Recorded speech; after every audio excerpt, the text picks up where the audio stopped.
เห็นตื้นลงคือจะเต็มเพื่อมันก็จะปนัสสิดาได้นะกล้าบ่ได้ป่ะป้าโพดบัดน้ำฝนก็ดอกกระเดี่ยโพดโพฝนตรงในน้ำนะป้าจะมันมีทางไหลสวัสดีจ้ากาเราสบังงามแท้ได้เป็นร้อยย่อยมานี่ละกาเราสบังงามแท้สบายดีจ้าพี่น้องสวัสดีเจ้าขุดสุขคนนะคะมือนี่บ่ได้ไปหาเห็ดกับบรรลุกาบจางได้จักหมัดติได้จักหมัดหมัดจักบาทหมัด2 บาทโอ้ก็ได้100เลยเด้ได้2 รอบได้100เว้ยกล้าเรางามเราไปตลกได้ง่าย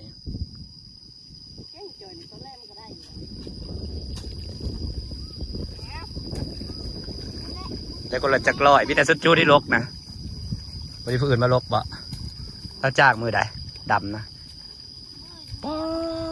น้ำก็ดอกกระดีอ่ะแท้เฮ็ดเพาะบ่ลอยบ่พูบ่โทบ่สัวเฮ็ดเพาะบ่พูบ่โทบ่ฮะมันแก่แล้วมันดนแล้ว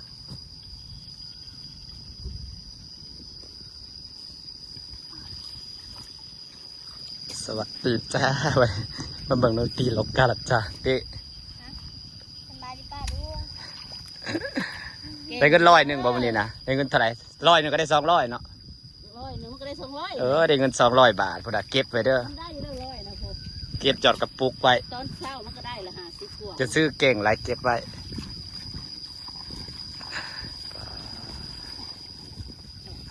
กาใหม่คือสิโปดบ่มันโปดบ่เราตกกระดิโพดป่ะการจ้างจ้าหมัดละ2 บาทหมัดละ2 บาทใครจ้างแพงก็ทักมาเด้อละได้จักบาทรักได้จ้างแพงก็บอกมาเด้อตอนเช้าได้38 หมัด46 หมัดนะได้เงินใส่เลยเด้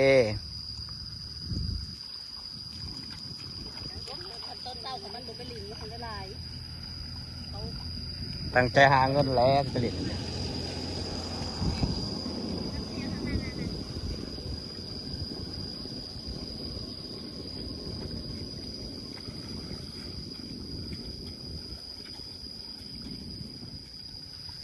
มันเศร้าได้จัก100 สักตัว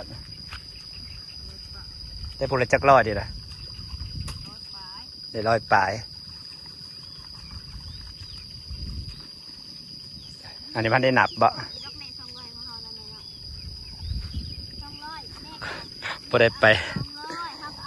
ปหาเห็ดกับบารกการับจ้างจะกล้าเพิ่นงามอะไรกล้าสับหนาสับงามเถอะพอดีงามลกเต็ม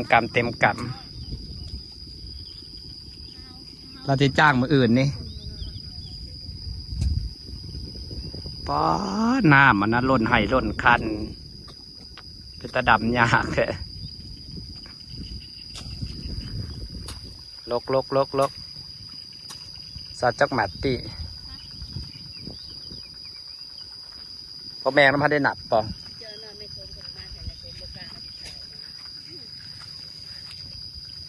หวายคนลกก็ได้หลายกว่าตีแล้ว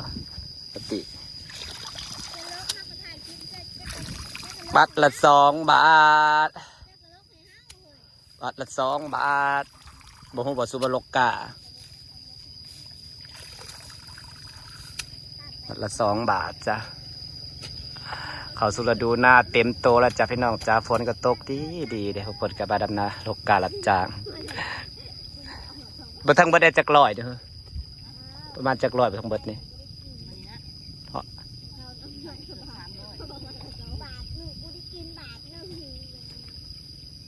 ฮอดว่า600อ่ะ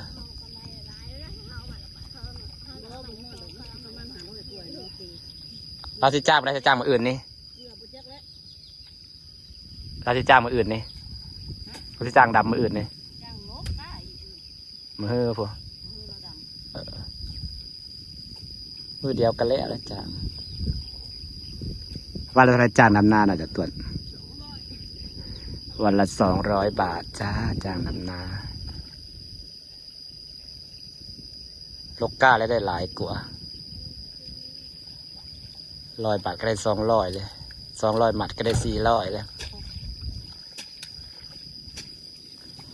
ปลาก็บอกขึ้นบ่เห็นในตื้นลงนะเขาได้ปลาแล้วจะเต็มเพื่อจะเอาไปปลดอยู่ในปลายางนะ ปลาปาก3ตัวในตู้นะกูมาขายไป ได้จะซ้ำนะ แต่ไม่รู้ว่าที่ถามเนาะ ขายปะลาไปได้ปะเนาะฝนตกแห้งจะเอาปลาขึ้นมาจังลกตีลก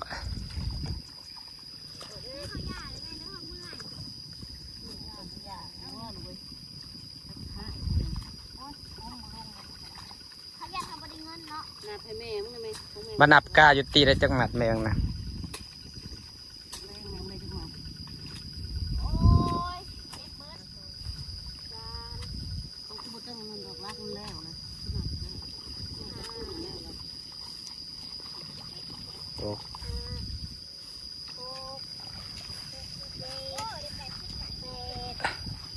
มาเบิ่งว่าแม่ต้องติดเสด็จจากมาลกกาหลับจ้างให้น้อง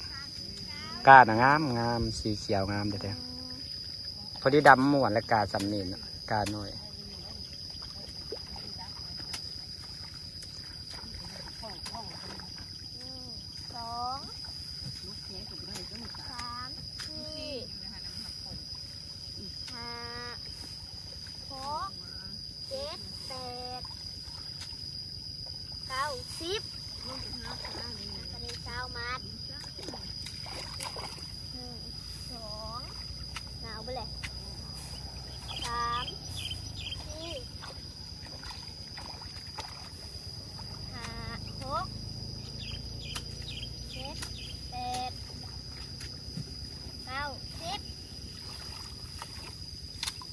30 มัด1 2 3 4 5 6 7 8 9 10 40 มัด1 2 3 4 5 6 คอนบริจ้างลกกาเนาะเพอจะลกกาบ่ 7 8 9 10 ลกมือนี้ก็ ถ้าก็ได้50 มัด2 3 4 5 6 7 8 9 10 60 มัด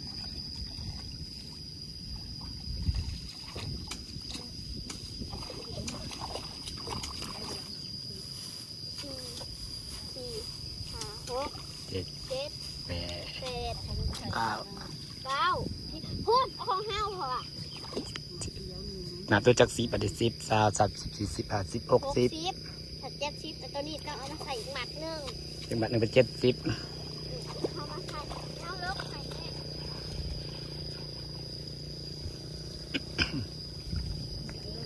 แม่ ยามแรงบรรยากาศก็สิดีเลยเนาะลกกาดำนาไปเนาะเสียงกบเสียงเขียด เฮ้ยที่หมัดเลย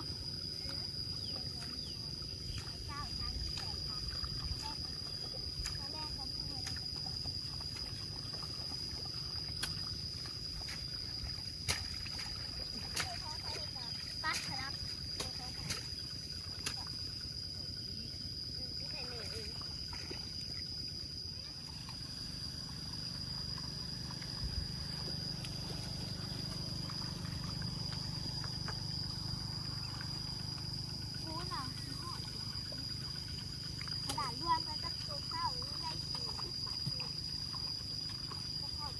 ตอนฝนตกก็พากันแข่งติพอฝนตกแห้งๆเขาของเวนฝนตกพากันแข่งลกสะออนแต่น้ำนะป้าไปดีบุแต่น้ำดำนาพี่น้องโพดโพจะหน่อยเฮ็ดปวกออกอีกได้นี่ ฝ้าลกฝ้าดำปลวกสิออกปะ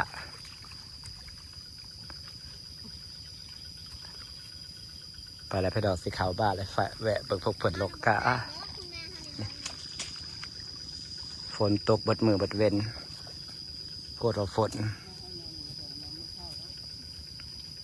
สิฟ้าบรรยากาศสำนี้ละจ้าขอบคุณทุกคนนะคะมาดูเด็กๆลกกะสวัสดีจ้า